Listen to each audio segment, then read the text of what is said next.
Hey guys, Joe here doing another one as promised, of course. Today is going to be a little bit different. Today I'm giving you a 2-4, and that is because revolvers don't have a lot of removable parts, so when I show them, I tend not to disassemble them much past just popping the cylinder out if it's a Heritage or a Wrangler, and then just going over some of the features. Well, I wanted to make this video so that it had a little bit extra content, so what I did was I went ahead and picked up two to show you today. I got these from Liberty Arms down in Harrisonburg, Virginia. Please Google them, check them out. They have these in stock as of the time of this filming, and they will hook you up. So give them a ring-a-dingy-dingy-dingy and say, hey, I want one of those thingies, and they will take care of you. Use my Amazon affiliate links too if you don't mind. Help me grow the channel a little bit while I'm recovering from my mental deficiencies. But today we're taking a look at a couple of different ones. We have the Taurus.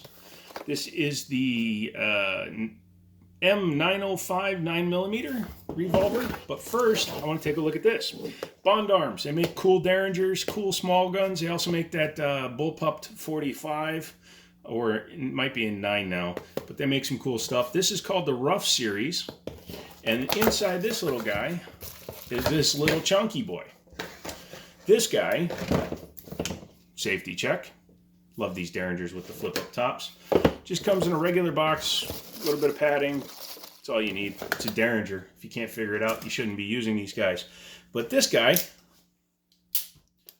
is chambered in .357 Magnum. That's right, guys. This itty-bitty feller is chambered in .357 Magnum. Sorry, just had to drop it there. But yeah, they're out of Granbury, Texas. They make some cool stuff. They make these all the way up to 45 long Colt and stuff, but a .357 Magnum is probably a hard-hitting little badger. Mainly because if you look inside, 357 is going to come to about there inside. So you have about a 1-inch barrel. Yeah, hopefully I'm staying in frame there. But you have basically a 1-inch barrel, but you have 2 shots. This is the definition of a pocket gun.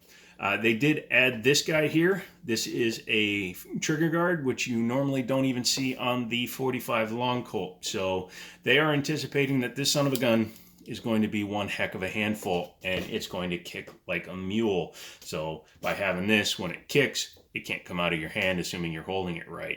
As you can see, it's difficult to get a full hand on it if you're a larger fella, but if you're a smaller guy, it's a little bit easier. Obviously, you cock it and then you fire. It's single action only. This is not a double action gun.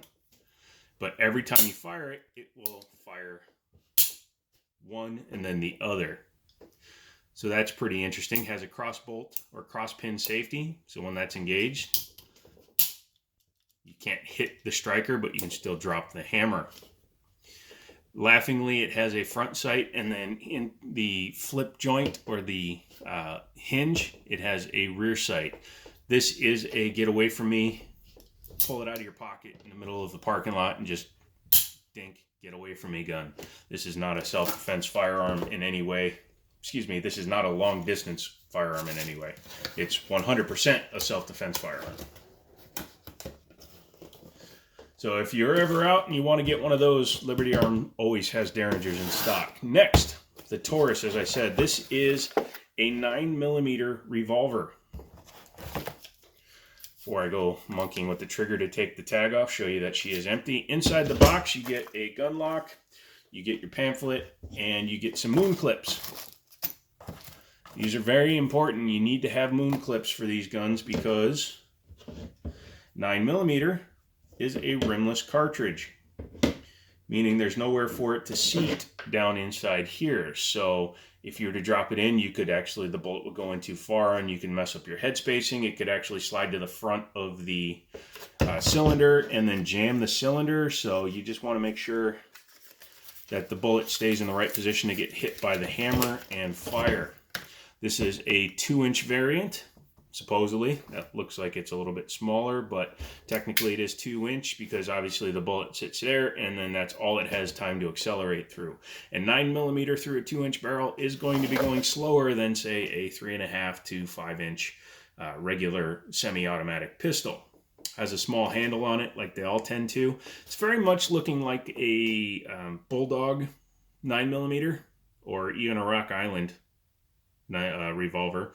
But Taurus has been known to make some decent revolvers in their day. They've also made a few duds, but they do make some decent stuff. The overall fit and finish on it, the cylinder feels decently tight. Double action or single action. And yeah, you can do that because this is a a centerfire revolver. It's not a 22. I wouldn't recommend doing it all the time, but the double action pole is probably in the neighborhood of 10.5, 11 pounds. Single action, as you can see, it brings the trigger way back, and that's probably 3.5 to 4 pounds. It is a 5-shot revolver, so just load it up with your favorite 9mm. I'm not 100% sure if she's rated for plus Ps. It doesn't say on the side. But I would just go with a nice like 124 grain hollow point and you'd be good to go. As you can see, they crown the barrel a little bit just to make it look a little bit nicer, as well as fit more flush inside of the barrel. Has a trench sight, so the whole top of the gun is basically the rear sight, and then you just kind of line it up with the front sight as best you can. Usually if I have a revolver, I'll take some fluorescent green and put it up there. That makes it very easy to see. There are some big dots that you can add to these guys, but I wouldn't waste the money doing that on this. This is your pocket revolver. This is your pocket handgun.